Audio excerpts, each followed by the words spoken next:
વલસાડના પાનેરા પાટીથી 3 યુવાનો અયોધ્યા મંદિર સુધી પદયાત્રાનો પ્રારંભ કર્યો. સ્થાનિક લોકોએ અને અગ્રણીઓએ યુવાનોને શુભેચ્છા પાઠવી.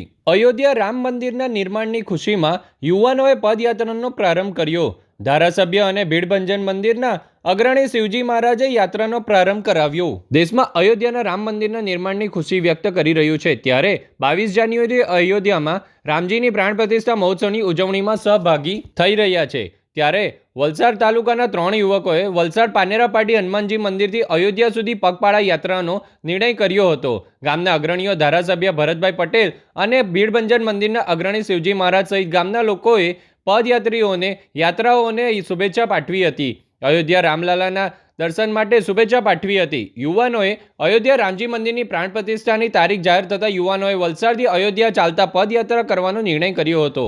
રામ જન્મભૂમિ અયોધ્યા ખાતે 500 વર્ષ પૂર્વે ખંડિત થયેલા રામ મંદિરના નિર્માણ માટે વીએચપી અને ભાજપ તેમજ રામ ભક્તો દ્વારા પ્રયાસો કરવામાં આવ્યા હતા. 22 જાન્યુઆરીએ અયોધ્યા ખાતે નિર્માણ પામી રહેલા રામ મંદિરની પ્રાણ પ્રતિષ્ઠા મહોત્સવની તારીખ જાહેર કરવામાં આવી હતી, જેને લઈને અયોધ્યાના રામજી મંદિરની પ્રાણ પ્રતિષ્ઠાની ઉજવણી કરવા રામ ભક્તો ઉત્સાહમાં જોવા મળી રહ્યા હતા. જેમાં વલસાડ તાલુકાના ચિરાગ એસ પટેલ કાંજણહરી, કેયુર એસ પટેલ ફણસવાડા, ઉર્વિલ પટેલ ભાગડાવાડા યુવાનોએ પણ રામ મંદિરના પ્રાણ પ્રતિષ્ઠા મહોત્સવની અનોખી રીતે ઉજવણી કરવાનો નિર્ણય કર્યો હતો. 3 યુવા મિત્રોએ વલસાડ પાનેરા પાટીથી અયોધ્યા સુધી પદયાત્રા શરૂ કરવા નિર્ણય કર્યો હતો. સ્થાનિક અગ્રણીઓને યુવાનોએ વાત કરતા તમામ યુવાનોના નિર્ણયને વધાવી લીધો હતો. આજે વલસાડના પાનેરા પાટી હનુમાનજી મંદિરથી 3 યુવાનોએ પદયાત્રાનો પ્રારંભ કર્યો હતો. પદયાત્રાના પ્રારંભે વલસાડના ધારાસભ્ય ભરતભાઈ પટેલ, ભીડભંજન મંદિરના અગ્રણી શિવજી મહારાજ અને ગામના અગ્રણીઓએ તેમજ સ્થાનિક લોકોએ યાત્રાની શુભેચ્છા પાઠવી હતી. જય શ્રી રામ. મારું નામ ચિરાગ એસ પટેલ છે અને મારું કાંજણહરી રહેવાનું છે અને મારી સાથે મારા 2 ભાઈઓ છે, જેઓ અયોધ્યા શ્રી રામ મંદિરનો પ્રાણ પ્રતિષ્ઠા મહોત્સવ નિમિત્તે અમે પગ યાત્રા કરી રહ્યા છે અને અમે આ હનુમાનજી મંદિર પાનેરા પાટીથી અમે નીકળી રહ્યા છે વલસાડથી. તો તમારો સાથ સહકાર રહે એવી મારી અપેક્ષા. લાગણી ખૂબ સારી છે, કેમ કે 1528માં આપણું અયોધ્યા રામ મંદિર તૂટી ગયેલું હતું, જે આપણે 500 વર્ષ રાહ જોઈ છે અને અમે લાગણી અનુભવીએ છીએ કે અમે તે પેઢીમાં અમે જન્મ લીધો કે જે પેઢીમાં શ્રી રામ ભગવાનનું ઉદ્ઘાટન થયું છે મંદિરનું, જે અમને ખૂબ લાગણી છે. અમને અમારો 28 દિવસમાં પહોંચવાનો ટાર્ગેટ છે, જે અમે કમ્પ્લીટ કરી રહીશું એવું અમને છે. जय जय श्री राम. जय श्री राम. वलसाड जिले का गौरव है. 500 वर्ष के बाद में दिव्य और भव्य राम मंदिर का निर्माण हो रहा है.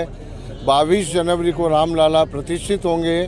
उसी उपलक्ष्य में मेरे इन तीनों युवानों का, भाइयों का जोश गौरवान्वित करता है हमारे वलसाड जिले को कि यहाँ से पद यात्रा करते हुए ये अयोध्या पहुँचेंगे और भारत के इस बनते हुए इतिहास को वहाँ जाकर के ये साक्षात दर्शन करेंगे. इनके लिए खूब शुभेच्छा है. इनकी यात्रा मंगलमय हो, ऐसी हम सभी प्रार्थना कर रहे हैं. हनुमान जी महाराज का आशीर्वाद लेके यहाँ से प्रस्थान कर रहे हैं. कार सेवा में 1992 में मेरे साथ में 200-250 लोग आए थे. उस समय कुछ लोग चले गए, कुछ जीवित हैं. वो जो हैं लोग, उनको आज खूब आनंद मिल रहा होगा कि इतने कम समय में जब बाबरी तोड़ के आए हम लोग, तो आज 31 वर्ष के बाद में पुनः हम भगवान रामलाला का मंदिर दिव्य और भव्य देखते हुए उसका आनंद लेंगे. आनंद की बात है कि 22 जनवरी का आमंत्रण भी वहाँ से आया है, तो आप सभी की ओर से मैं वहाँ पहुँचने वाला हूँ. ये हमारे देश का कह सकते हैं गौरव है कि जो वारली लोगों ने पेंटिंग तैयार की है, भगवान रामलाला का इतिहास तैयार किया उसके ऊपर, बचपन से लेकर के, बालपन से लेके जब वो राजा बने तब तक का, तो वहाँ वो लोग लेकर के जा रहे हैं और भेंट करेंगे और भगवान राम उसको स्वीकार करेंगे.